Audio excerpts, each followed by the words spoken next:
Welcome to Disc Golf History and Legends, sponsored by Blue Power Disc Golf. And here's your host, Scott Stokely. Hey everyone, welcome to another show. I think we're at week 4 or 5 now, and we're just starting to pick up momentum. So, as the nature of live TV, we'll call it TV. Kids don't know the difference. There's those children on tour, but we have all sorts of unexpected things come up, and we were going to do a history of disc golf in Washington podcast tonight.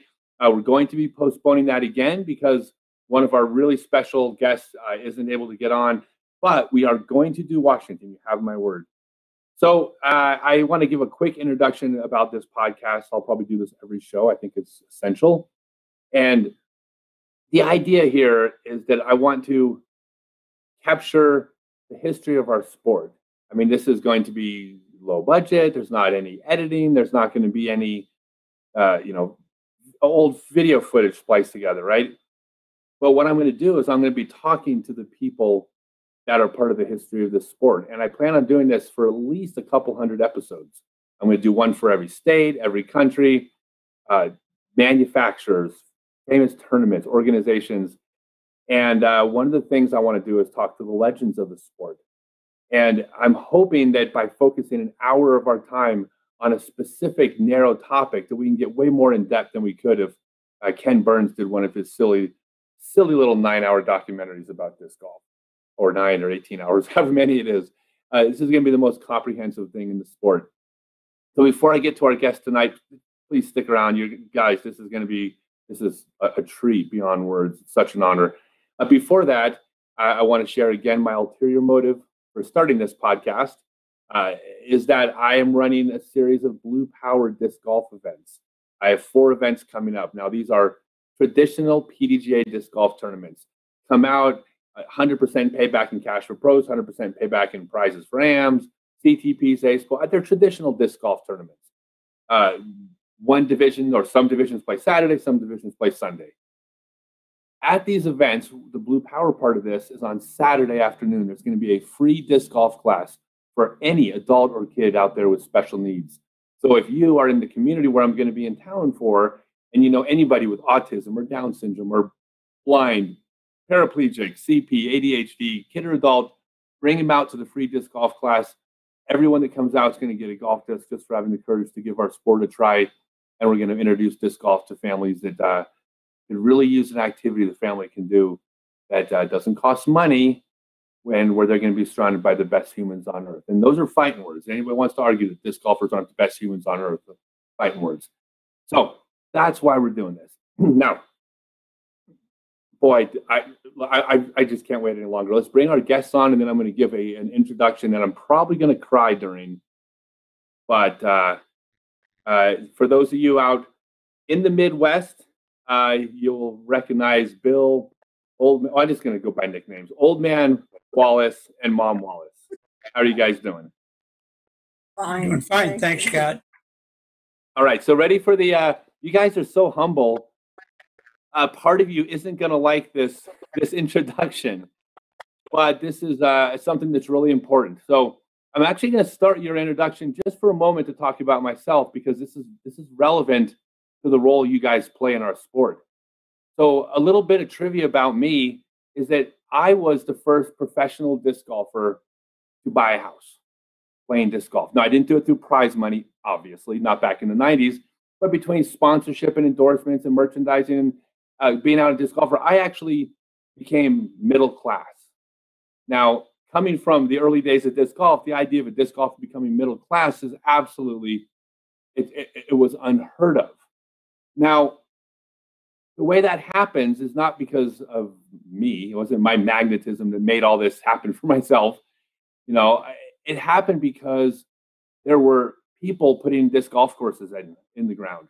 There were local clubs hosting tournaments. There was manufacturers producing discs and pumping a ton of money into the sport. There was the Professional Disc Golf Association, organized a tour. Everybody was contributing to grow this sport. And in addition to the people that get a lot of the recognition, there were the volunteers. I mean, thousands, probably tens of thousands of volunteers over the years have volunteered. And this is what old man and mom are. They are probably the most active. I didn't know what the word to describe it. They've probably done more volunteer hours for the sport of disc golf than anybody. And so they will tell you, if you ask them, they'll say, well, we just do what we love to do. We're not doing anything special. That's what humble, beautiful people do. But one of the goals that I know that they had was they wanted not me, but the idea of me. They wanted people to go out and play this sport and be able to make a living and be able to make a life for themselves. And they gave tirelessly for decades to push for this just dream to happen. It wasn't a dream for them. They were making this dream possible for all the kids. And I think that they viewed them as their kids out on tour among all the locals and families they wanted to help as well. So the life I've had and the life that Paul Macbeth has and Eagle McMahon has and Ken Climo has, we're on the shoulders of people like Old Man and Mom. These guys have literally travel around the country to NTs just to volunteer, just to give back to the sport and to people like me. So I'm trying not to cry, but there's no words to thank you guys. I mean, thank you guys so much for helping contribute to my life being what it is. So I'll get the sappy stuff out of the way, but thank you from me and all the other touring players. You're welcome. It's one thing I know you guys are so humble. You don't want to hear all this, but it's true. That's who you are. So I want to get to know you guys better. I mean, I've seen you at many tournaments. Obviously, everybody has in the Midwest. But I want to go back to the beginning. I know that, Old Man, you started before Mom. How did you get introduced to this game?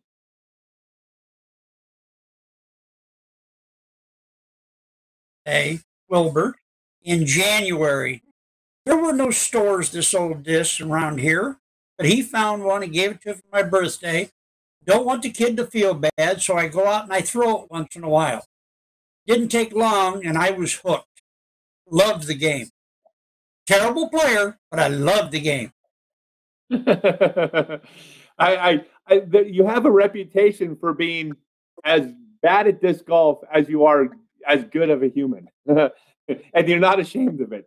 The audio cut out just a second there. When was this that you started, and where was it? That was close to 30 years ago, and Wilbur would come down to the house, and he'd go over to Bradley Park and play.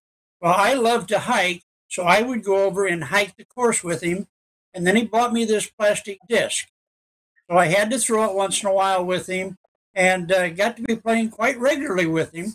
And then wasn't too long, my second son come up along, and the three of us were playing a lot. Okay. Do you remember what the first disc was? Yes, it was a shark. That's actually, we used to always call the shark the best first disc. Remember they used to give that out at World's Biggest back in the day. Yes. Okay, so you started taking up this hobby. Mom, what did you think of this game before you actually knew anything about it? I didn't go over for a while. I let the guys do their thing. And then when he started helping with tournaments, I started out as a spotter. And I still have spotted once in a while. Mm-hmm. Don't wait till you're 54 was the first time I threw a disc. That is way too old. You first threw a disc at 54? Yes. That's fantastic. So you started off playing, and then when did you get more involved? I know for those of you who don't know, in Peoria, Illinois, Illinois, Peoria is one of the little miniature epicenters of the early days of the sport. Two of the best players to come out of disc golf in the 90s, who we'll get to in a minute, came from Peoria. So when did you start getting more involved than just as a player, like as a rec player? Yeah, well, I'm still a rec player. I would go up to Joliet and to Gary Lewis's tournaments and to Brian Cummings' tournaments. And they usually were AMs played on, or the lower AMs played on Saturday, and then the advanced and pros played on Sunday. Wilbur and I would go up together. We'd take the trailer, spend the night in the trailer. I'd play on Saturday, and he'd spot or whatever. And then on Sunday, I would spot, and he would play on Sunday. We'd come back home. We'd have fun. I started asking Brian and Gary different questions, how they did different things, why they did them that way, and got a little knowledge and decided I bet I could do that myself. Come back to Peoria, tweaked a few of their ideas, and it's history from there. Took over the Peoria Open and just grew it. Now, this was in 1994, or when did you do the Peoria Open? 94, I ran my first tournament, the Peoria Open. See, I did my research this time. I'm getting better at this. So how did that first tournament go? I mean, was it like, did it blow up on you? Did it flow? Okay. Marshall Hopkins was the tournament director, and he was obviously getting burnt out. So when it was a turnout of like 30 players, and he was a little late getting there, so we took over for him just to get the registrations going. No pre-registration then. And I asked Marshall, I says, would you let me run it next year? He says, you think you can do it? Oh, let me try. Worst I can do is fail. And I said, the first thing I'm going to do is take it to McNaughton. That was the toughest course we had around here. He says, there's your first mistake. Nobody's going to like it. It's too tough of a course. He had about 30 the last year he ran it. I had 121 the first year I ran it. Right. I think it was... Actually, McNaughton is one of the courses, for those of you who, a lot of you don't know this, but in the early days of the sport, it was generally assumed that every hole you had a really good shot of getting a 2 on. A good score was a score in the low 40s. And McNaughton, I actually heard about McNaughton before I ever came to Illinois, because here was a course where low 50s was a good score. That was unheard of back then, or practically unheard of. I can remember when for a number of years, the course record never went below, I think, 49 or 50. The course record. Yeah. Yeah. But it was I remember coming out. Now, back in those early days, is this when Scott and Tim were on top? I mean, in the early 90s, mid 90s? Yeah. Okay. So Scott and Tim Martin, part of the fun of this podcast is I'm going to be dropping names on people that you might not know nowadays that had absolute game back then. And there was a couple brothers out there named Scott and Tim Martin who, because of life, they didn't get a chance to travel much. So if you lived outside of Illinois, you might not have known how good these guys were, but these were world-class top 10 in the world players who didn't travel much and who just owned. They absolutely dominated your area for a decade or more. Something like that. They were from Morton, which is 20 miles from here. I thought they were from Peoria. Okay, see, that's how much I know. Actually from Morton. Just across the river. Okay. And we've got two in Morton now. So you started running the tournament. It started blowing up every year. It became it was a super tour, right? Eventually, first super tour in Illinois. Oh, he was the first left-handed. Scott was definitely the top left-handed player in the world. It was definitely what? Scott was definitely the top left-handed player in the world. Oh, God, yeah, for sure. He was the top left. Oh, yeah, I mean, he finished third at Worlds one year. And at the time was probably one of the top 3 players in the world. It wasn't a fluke. And if you ask Scott who was better, him and his brother, he would say his brother. So that tells you how good those guys were. So you started running this tournament. Tell me about it. I mean, because back then everybody was experimenting with different ideas, and I mean, no one had a real good path of how to put on a good tournament. I mean, what did you do that was different? Okay, Steve Maddle came up with this idea of the Illinois-Indiana series. and he asked me if I wanted to be part of that for the Peoria Open. It was the first stop on the series, so I didn't have the advantage of a lot of events advertising it, other than mostly word of mouth, but had enough base players here to get the word out. We had a good showing, and I was able to go to the other stops on the tour and see how the whole tour worked out as a series. Well, I ended up getting Tournament Director of the Year for the Midwest that year. Didn't even know they had an award like that. That's not my goal as awards. But that was thanks to Steve Mattel. That's because you're humble. So Mom, you were where was your involvement by the time this tournament was happening? Well, the first year, honestly, I just went, helped do players' packages and things like that. I really didn't get involved too much. Not until it became a super tour. Right. Yeah, we were going to run 3 courses, and I needed another official for my 3rd course. Okay. And I was having trouble finding a 3rd official. Tell them the story. Well, I took the test and wanted to surprise him. And he was getting down to the wire, and he keeps saying, "We need another official." And I go, "Don't worry about it. Don't worry about it." And then finally I told him, "I did it." Aced the test. At that time. Now, this test wasn't on the internet. I mean, this was back in '94, right? Paper and pencil. Do it by mail. So, yep, had to do it by paper and pencil. You hear that, kids? By the way, we're both in the same group where we can kids these days. So yes, that's how an official test was back. You filled out a piece of paper, you put a stamp on an envelope, you mailed it in, and 2 weeks later you got something back that says whether you passed. Right. Yeah. Yes. Oh, kids are spoiled these days. Aren't they? All right. They really. They are. So, all right. So here we go. So now, go ahead. Oh, then in '95, I went to Wilson Park and spotted South Bend. And that's how I really started, was spotting at the different events. Okay. I vaguely remember that. And the thing I remembered being on tour in the '90s is that you guys would.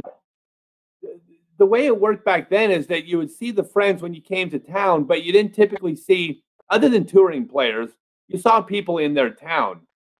But when you toured the Midwest, which is where that was the best tour back then, was in the Midwest.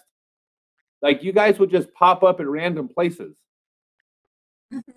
So, talking about the history of the sport, the first event that used any form of electronics was South Bend Pro World. We had our trailer set up at Wilson Park, and they put a fax machine on a telephone line, and they would fax the scores from the other course. And then we would set up our boards, which were shutters.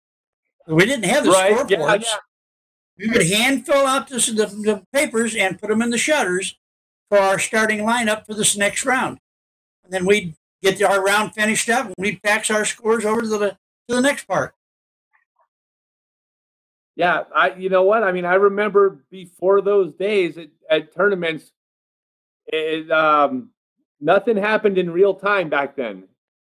So I didn't know that South Bend was the first to do that. Yes. That's fantastic. So was that your first World Championships that you went to? That was the first one that Mom went to. In '94, I went to Amworth in Cincinnati as a volunteer. Okay. All right. So now you guys are going to Worlds. So it's now become a thing for you to just travel to volunteer for tournaments. Are tournament directors calling you and asking for help, or are you contacting them asking them if they need help?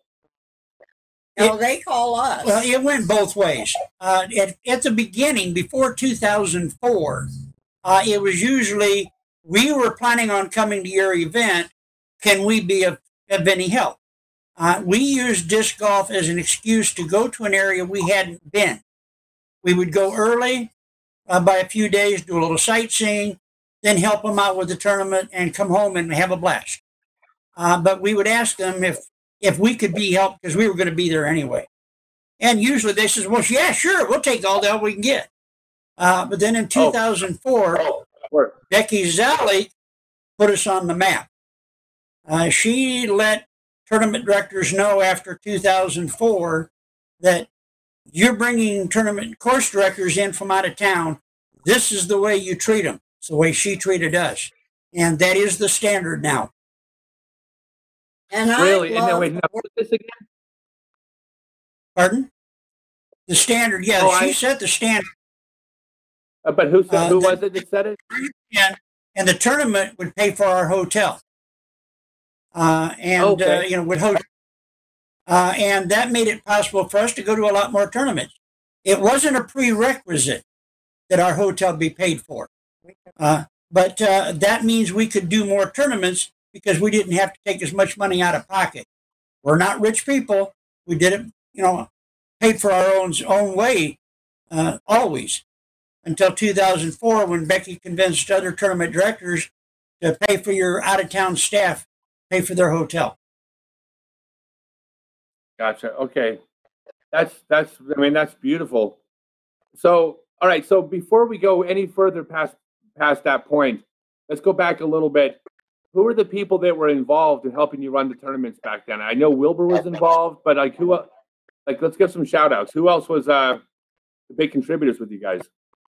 Here in Peoria, we also had Chuck, our second son, and Strasser from Bloomington Normal, and his wife, Kat, and Wilbur's wife, Linda, and that was the early Team Wallace. Okay. That's yeah, there's not even any words to describe how cool your family is.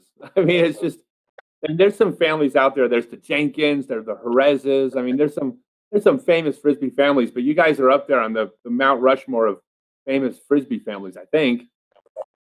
So before we get to 2004, it's getting into the 90s, right? It's getting like late 90s. Where were you going? Like, were you starting to become a regular at the World Championships already, or? No, we traveled mostly in the Midwest, just the 2-day tournaments. I was still working and only had like 2 weeks vacation a year. And Worlds, that takes a week's vacation right there. So I retired in 2007, and that's when we started hitting more and more major tournaments, majors, NTs, A tiers, anywhere in the country. And then we do a lot with the PDGA. I love it. Help do check-in. And that's where I see a lot of golf. Yeah. Yeah, she would do check-in and I would do field events and doubles. Okay.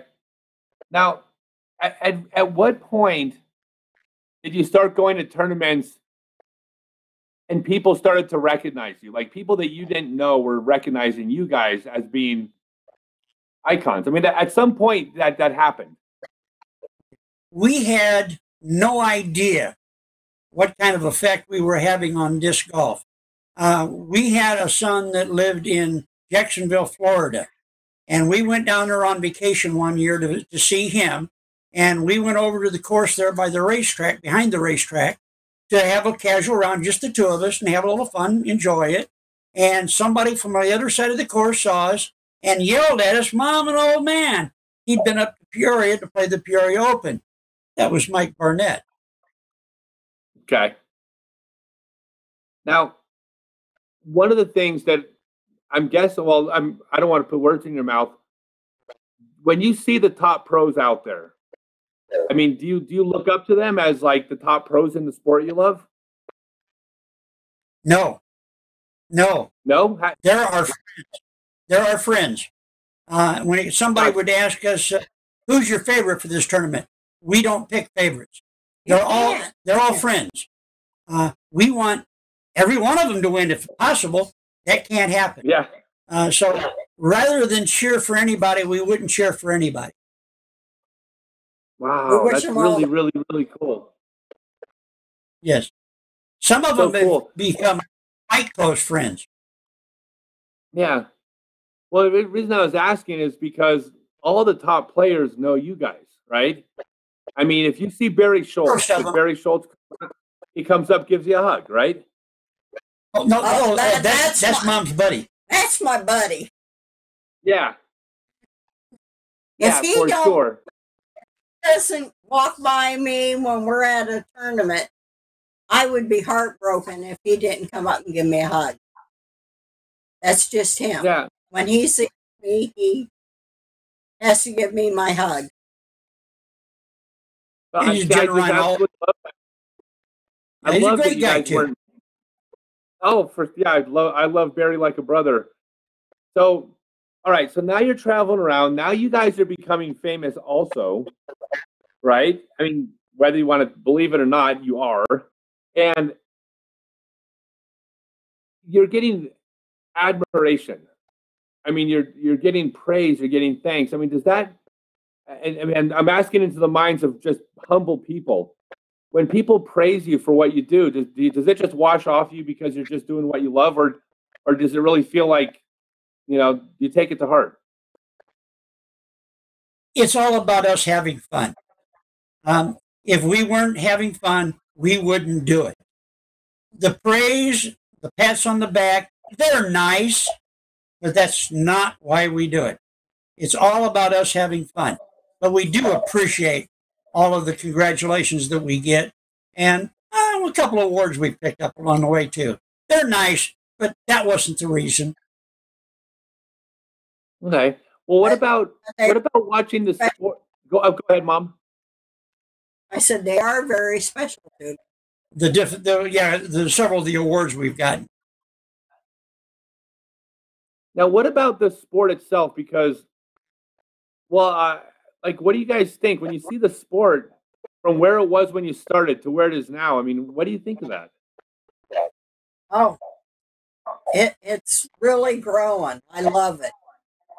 And just like seeing younger kids involved in it now, much younger, 5, 6 years old, kids playing. It's amazing.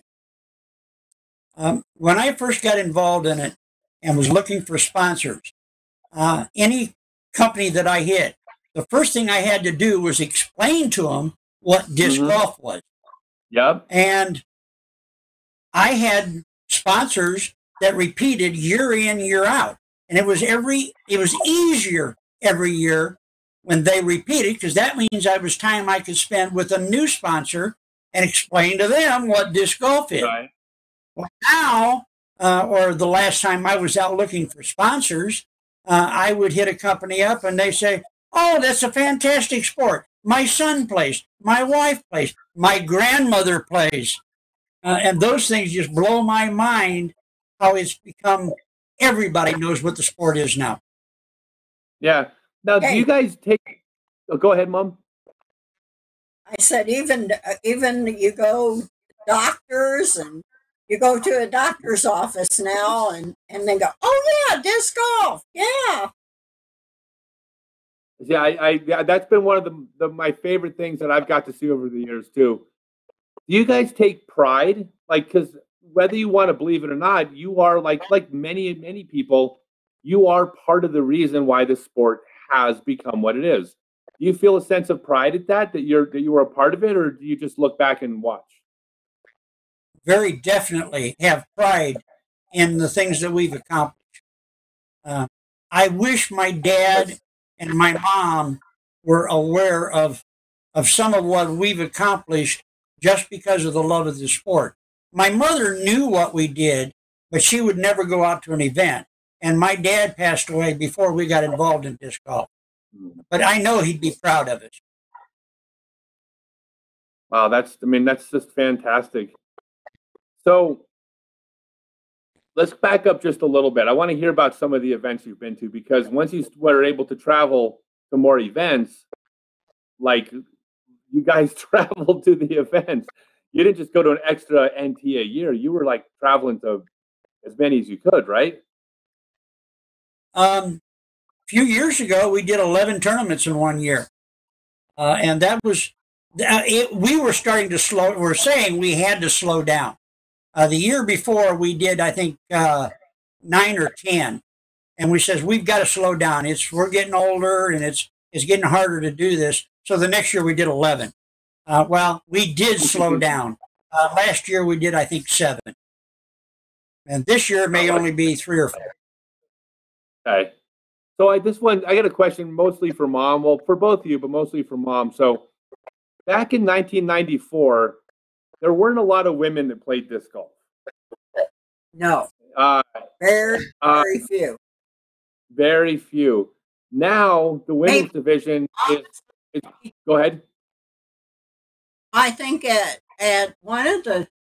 Wilson Park, I think there was only a couple women that played. Don't ask me their name. I can't remember. So now that's not the case anymore. No. What do you think about watching the women's game? What do I think? Yeah. I wish there was more still playing. Sure, of course. I think so.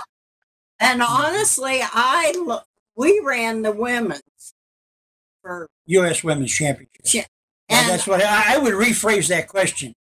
What did we get out of the U.S. Women's Championship? But the women are so much, honestly, more thankful, and the camaraderie is different with the women than the men. Okay. Well, they're competitive. Yeah, they're very competitive, but the camaraderie is just as important. So now let's back up because you guys ran, I'm going to get this wrong, but you ran the women's national championships for 6 years. I just made up the numbers. How close am I? 7 years. 7 years. That was I'll pretend it wasn't a guess then. I'll pretend I was close. So you guys ran national. Tell me about the first one. Okay. Well, it was ran for 3 years out at Rock Hill in connection with the USDGC. And the PDGA asked them to let the women's tournament go so the women could be spotlighted more. And that's how we got involved with it. We bid on having it here, and the women told the PDGA, keep it at Peoria. We love it there. And we kept it in Peoria until I retired. And I retired from running it so we could spend more time on the road. And see him more often. Yeah, more often. Gotcha. So tell me about the first one. How many competitors? Tell me what it was like. 33 women, I do believe. It was a blast. The women had a ball with it. It wasn't very big, but it was everything they wanted. We gave every one of them a piece of paper and asked them, please tell us what you liked and what you didn't like. We're going to listen to you. And when we do this next year, we're going to have it even better yet. And every year we grew it. I think it was 1 year that the numbers were down just a tad. And ended up with quite a competition between Texas Women's Championship and U.S. Women's. Vinnie Miller and I were competing against each other to have the best numbers. And everybody thought that Vinnie and I were enemies, that we really weren't happy with each other. And they were we were good friends. We fed off of each other. Well, Vinnie and I are still good friends. Gotcha. So I want to know about another big tournament in Illinois, but I'm going to start by saying, give it a little bit of history of the sport. There was a huge disc golf tournament back in 1993. Huge disc golf tournament in Sterling, Illinois, called the Mississippi Open. And the reason it was a huge disc golf tournament is I think they had $500 added to the purse. Maybe that was right. I know that I was in Dayton, Ohio, and we drove 12 hours because the tournament with $500 added to the purse was unheard of back then. That was the Mississippi Open. It was famous in the sport. So things have changed a little bit when it comes to big tournaments in Illinois. I venture to say. So Definitely. tell me about the Ledgestone Open. I mean, you guys have been involved in it. Give me a little history. I want to know about the tournament. Well, let's back up to Mississippi just a moment here. Okay, good. I would play on Saturday, and Terry Batten was the tournament director. Terry. And he was a pro player. He played on Sunday. So he would play on, I would play on Saturday. And then when he played on Sunday, I ran the tournament for him and had a blast doing it. And that was back in this 1993 time span when you're talking about. Hold on a minute. Wait. You were the, because I was there in 93. You were the tournament, you were the tournament director. So I was there. On the pro day. But Terry was calling all of the shots. And I just did what he told me to do. And I got lots of shirts from him. Yes. Yes. We just did whatever Terry told us to do. So Terry didn't have to think about it while he was out playing. So that must have been where I must have met you guys there, even though I don't remember it. But that must have been where I first met you. That's very possible. Continue. Yeah, then Nate Heinold come up with the Ledgestone, which kind of a spin-off of what used to be the Peoria Open, but don't want to take anything away from Nate. It is a standalone tournament, and he is fantastic at raising money. And gets a lot of people to come because it's a big purse, and they have to come because of all of the cash added. Yeah. So it just has to blow your mind, right? I mean, like, you're literally watching the biggest prize money tournament in the sport happening at the same place where you were really psyched to get 33 women for a tournament. And well, for a tournament that you took over that had 30 total players, like you literally saw it from 30 players to the first $100,000 tournament in your town. Yeah, to 900 players. Yeah, 900 players. Yeah. Ridiculous. And we have 4 or 5 tournaments that have 900 players a year now. Yeah. So, what is your involvement in that tournament? I mean, I assume you're involved, but I'm not sure. Yeah, we really don't do much at the tournaments here. With Ledgestone, we're not. Yeah. Quite often we're out of town, and in order to be involved, you have to be here to do the work.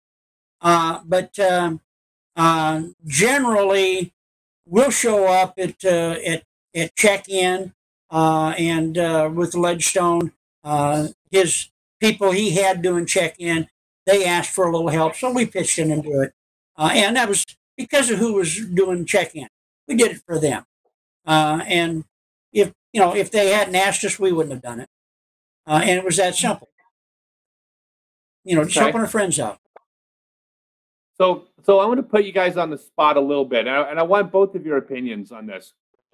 So what is the one thing a tournament can do to be successful? And you can gauge success by any metric you want, but what is the one thing that they need to do, a tournament director, that you would tell them? Treat your health good, nicely. Can you say that again? I'm sorry. Be good to your staff, your volunteers. Okay, fair. You can't get enough volunteers. Don't ever turn someone away that wants to volunteer. Okay. Give them all the proper tools to work with. Give your players exactly what you promised. Nothing less. You can do something extra, fine, but don't shortchange the players. They were expecting something, make sure they get it. They'll come back because they will recognize that you ran a good, fair tournament, exactly as you represented it. I love it. Okay, and now on the other side, you've seen a lot of tournaments, that made mistakes. What's probably the one big mistake that a tournament, if someone's running a tournament for the first time, what's your biggest fear that they're going to make a mistake on? They make too many changes at the last second, and the players don't know what to expect. And the staff. Yeah, and the staff for that matter too. Yeah, you make changes and then forget to tell the staff that you made a change. Okay. Gotcha. We've been on the. So you said you don't have a favorite player. Do you have any favorite tournaments, or is it just as hard to pick those out? Just as hard. Me personally, I like the women's tournaments. Yeah, we haven't missed U.S. women's since 2002. So yes, U.S. women's is probably our favorite tournament. Gotcha.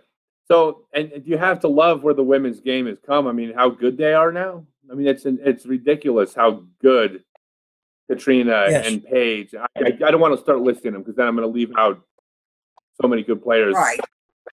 Yes. But see, you guys were around when Juliana was battling Elaine, the two best players in the sport by, like, there was no third place at the time. And they battled for years. But the game now is next level, wouldn't you say? Yes. Well, speaking of Juliana, the first tournament she played outside of Iowa was the Peoria Open, and she was a green amateur. And she won her division. In 1994 was the first Worlds I was on staff for in Cincinnati, and Juliana won that as an AM player. And I can't remember if it was 95 that Pro Worlds that Juliana won her first Pro World Championship. That I was fortunate enough to be at both of those. And she was like one of our kids. Oh, for sure. Well, do you feel like that about a lot of the players? I mean, do you feel like they're your kids? Oh, definitely. Oh, yeah. Definitely. Yeah. And not just the players. Some of the PDGA staff. Yeah. They're, ask my boys.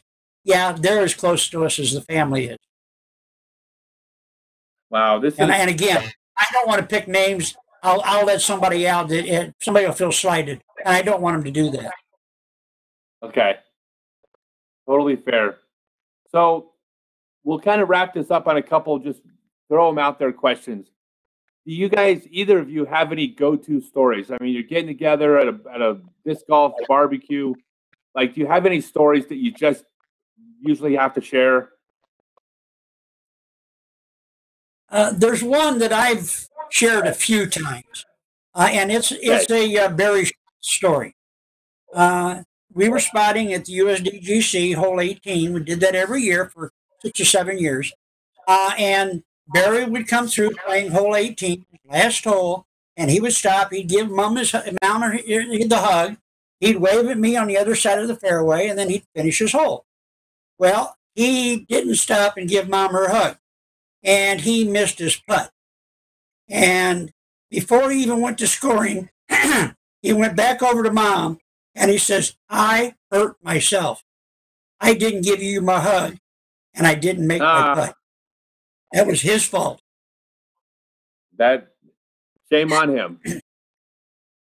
We had a lot of fun with the golfers, camping at our backyard, have campfires. At one time, we had 30 campers in our backyard. Yeah, campers and tents. Yeah. We had 30 campers and tents in our backyard. Yeah, we've got a half a city block that we can camp in. I think that's wonderful. What's sad is knowing that we're not going to be able to keep doing this. Yeah, trouble of days are few and far between now. Getting older, health's going down. It happens. Yeah. You know, well, part of my goal with this podcast, and I don't want to take this into a downer place because this has been one of the most enjoyable hours I've had in forever. But I do want to get people, I want to immortalize people because none of us are going to be around forever. And, you know, I want something that's permanent because when I'm gone, when you're gone, when Barry Schultz is gone, you know, this is going to be something that we can have, that's going to be left. And the next generation is going to have access to this forever. And so part of my goal with this podcast is, you know, I've looked at some of the people that the Tim Selinskis out there that I'm not going to get to do something like this with. And so I do want to get to people before, and again, I won't go make it any more of a downer, but that's part of why I want to do this. It's really, I think it's important. So I would like to ask you guys one open question. This is going to be something that'll permanently be stored on a website on YouTube for people to access forever. Is there anything you'd like to share, just that you want to put out there that will just simply exist for as long as disc golf exists? I do have something that I've said to a number of people already. Thank you for allowing us to be a part of such a fantastic sport. And we really mean that from the bottom of our heart, that thank you, all of the players, the PDGA, for allowing us to be a part of it. We kind of feel like we push our way in sometimes. They don't really need us. But before the tournament's over, they're thanking us for being there and what help we gave them. And it's because we want to do it. Yeah. How about you, Mom? What he said. I'm not much of a talker, but it's, to me, I hope someone else takes over and does stuff. She's really enjoyed doing check-in at AM and Pro Worlds and any major U.S. Masters or women or whatever, because every player that checks in has to come past her. She gets those hugs from all of those guys and gals, and those hugs are special to her. Absolutely. Well, I'm going to leave you guys with one thing. So I was looking for a picture of you, old man, to put up on the Facebook post about the event. And I was so touched because when I went into your Facebook photos and I started scrolling down, right there at the top, you put a picture up. Before I spoke with you about this podcast, you had a picture up of me and you together. And it means something to be meant. It means something to mean something to somebody else. How about that? And so when I saw that picture on there, my eyes watered up, and it made me feel good that you felt that was an important picture for you to share with me. It touched me, and I really appreciated that. I am in awe of all of the number of named players, big name players, that I can count as friends. I don't know of another sport that I could have got involved in that it could have been like that. I personally am not an athletic person. I'm not a competitive person, never have been, had no desire to be. But I love the involvement that I've been able to have in disc golf and the acceptance that we've gotten from the people in disc golf. Absolutely. Well, I guess we'll leave it at that, unless you have any parting words, which I guess we kind of already covered. I just want to tell you guys both, I love you to death. I'm looking forward to the next time we get to see you. I plan on touring next year. I expect you guys to be at some events that I'll be at, and it's been a real honor and a real treat, and I hope everybody out there enjoyed it as much as I did. Well, I could make one request. I love this idea that you're doing with the history of the sport. Yes. What I'd like to see you do is put these interviews on DVDs and sell them as a series at $5 or $10 a piece. I think they'd sell. I'd sure like to have a copy of them. Well, your copy won't cost anything. I just, that's just a thought for you. Hey, I'm believe me, I'm absolutely open to anything to make a few bucks, especially if I'm going to be out on tour again. So thank you guys. Love you to death. And thank you just from the bottom of my heart. Thank you, Wilbur, who we're going to bring on. Wilbur wasn't technical difficulties, but he'll be on the History of Disc Golf in Illinois podcast, which we'll do at some point. So we'll be talking to Wilbur and maybe our other kids soon. So, but thank you guys. Love you.